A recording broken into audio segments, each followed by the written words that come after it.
Quero compartilhar nesta oportunidade informações sobre o livro de Jó.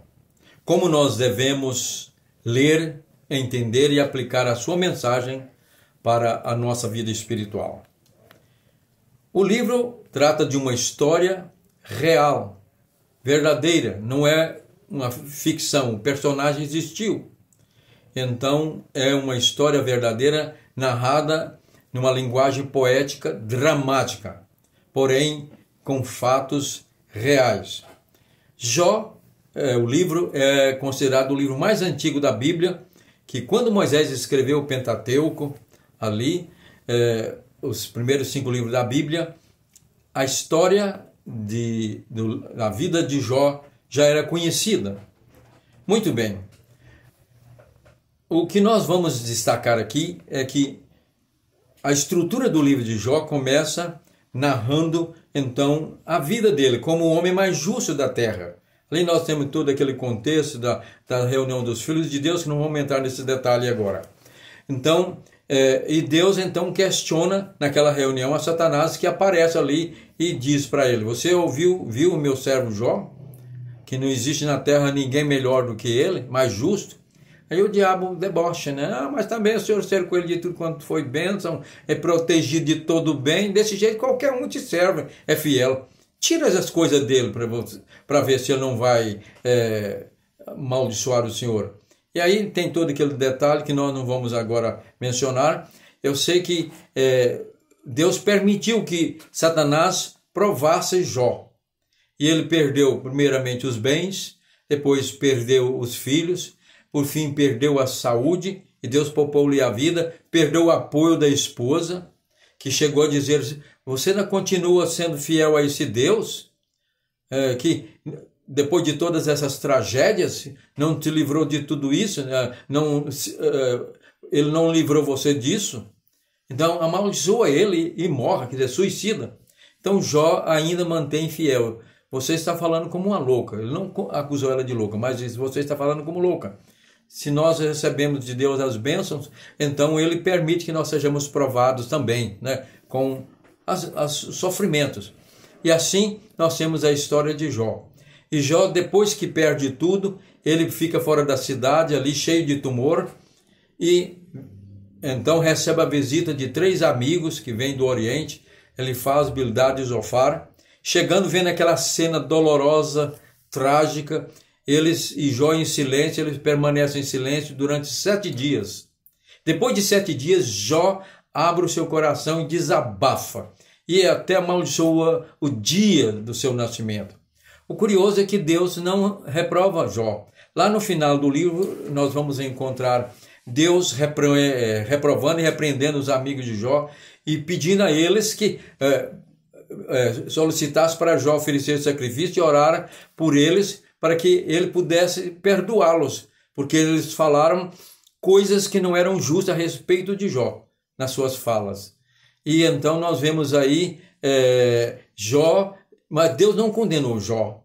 Então Deus se agrada quando nós abrimos o coração. Às vezes nós oramos de maneira hipócrita: Senhor, de graças te damos, a vida e tal, é de sofrimento, né, tal, mas Deus quer que nós sejamos sinceros diante dele. Senhor, está pesada a carga, me ajuda, não estou aguentando. Por que eu estou sofrendo? Me ajuda, né? Deus gosta da sinceridade. E aí continua agora a história. Depois desse desabafo, começa ali os diálogos entre os amigos de Jó e Jó respondendo. Eles acusando Jó e Jó respondendo.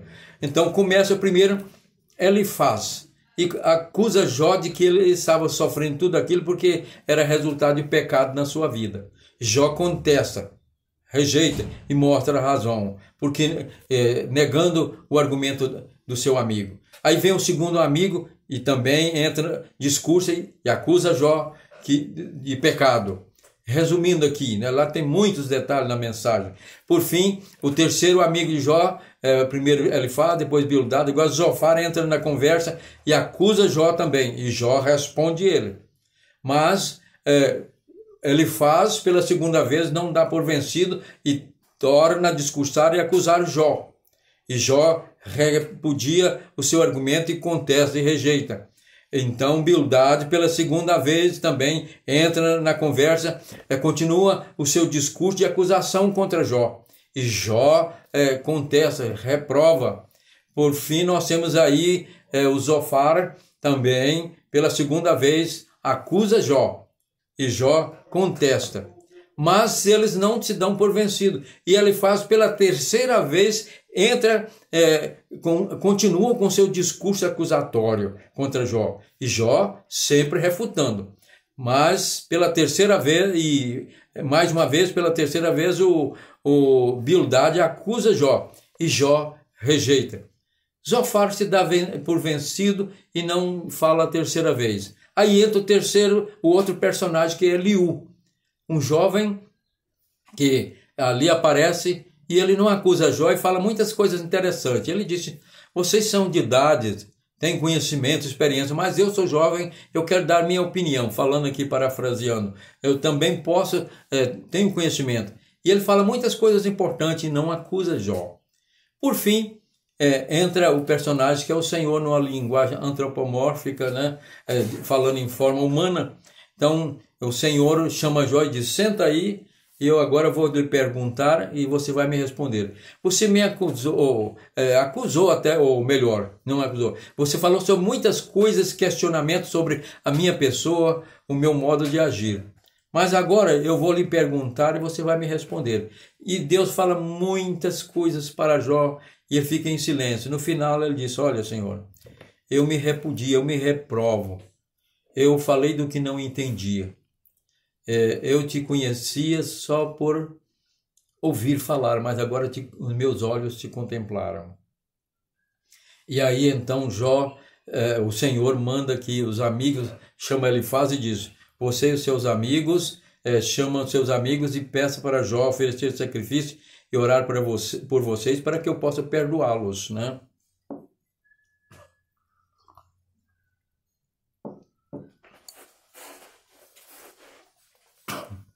Então, aqui entra a aplicação do livro de Jó.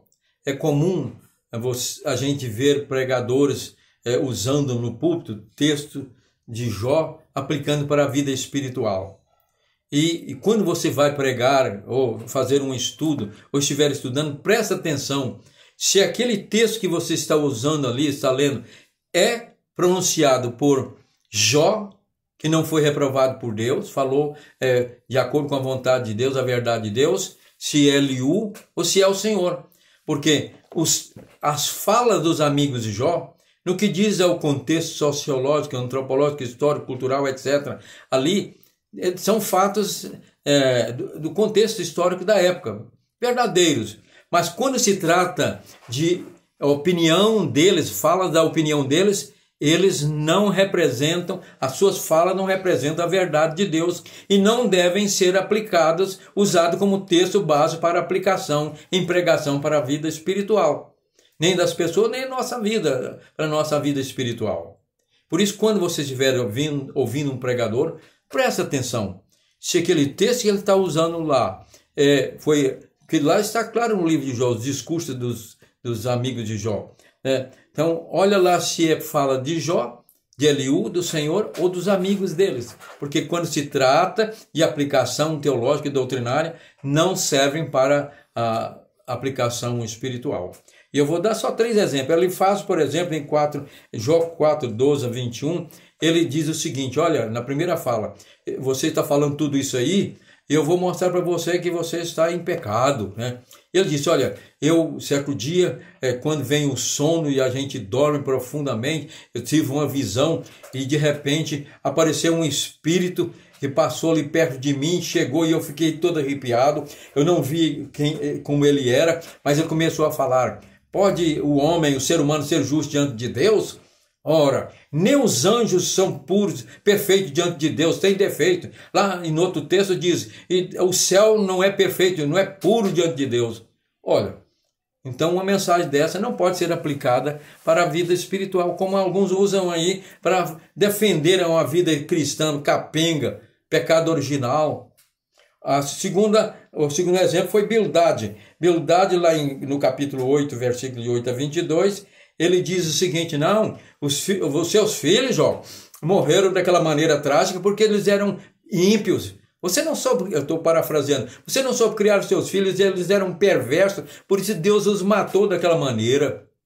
E diz, olha, e tem mais, o ser humano não tem jeito de ser assim, perfeito igual você está pensando que é, não, porque quem nasce de mulher já nasce em pecado. Pode, porventura, ser justo diante de Deus um ser que nasce de mulher? Era um conceito preconceituoso que existia, inclusive entre os gregos, que a mulher não tinha nem alma. E os fariseus, por causa da queda de Eva, então a mulher se tornou maldita, um ser amaldiçoado, e tudo que nasce dela já nasce em pecado. E esse texto é usado pelos defensores da doutrina do pecado original como uma prova. Nem é Deus que diz, é a opinião de um amigo de Jó que foi reprovado por Deus. E por fim nós temos lá, nós vimos aí o Elifaz falou, o Bildade, mais um exemplo de Bildade. Agora vou citar o de Zofar, que ele diz o seguinte: o justo, você está sofrendo assim, é por causa dos seus pecados, mas a hora que você consertar a sua vida, por tudo em ordem, arrepender e andar tranquilo, piamente diante do Senhor, então você vai dormir tranquilo, nunca mais você vai sofrer na vida. O justo não sofre. Doutrina errada. Nós sabemos que Deus permite, como permitiu a Jó, os cristãos do primeiro século, os mártires, aqueles que realmente têm comunhão íntima com Ele, Deus permite que eles passem por provações para mostrar ao mundo que Ele tem servos que o amam de tal maneira que nenhuma circunstância adversa impede que eles sejam fiéis.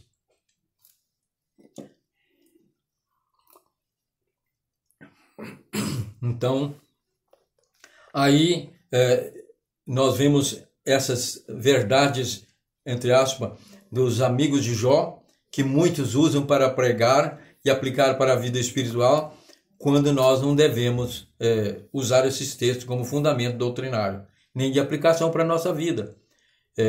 Portanto, concluindo, a nossa forma de explicar aqui é que de aplicação do livro de Jó é que nós só devemos usar o texto quando realmente for Jó ou Eliú, ou o Senhor que está falando. Se é um texto que é opinião pessoal de assunto teológico, doutrinário, da cabeça dos amigos de Jó, nós não devemos aplicar para a vida espiritual.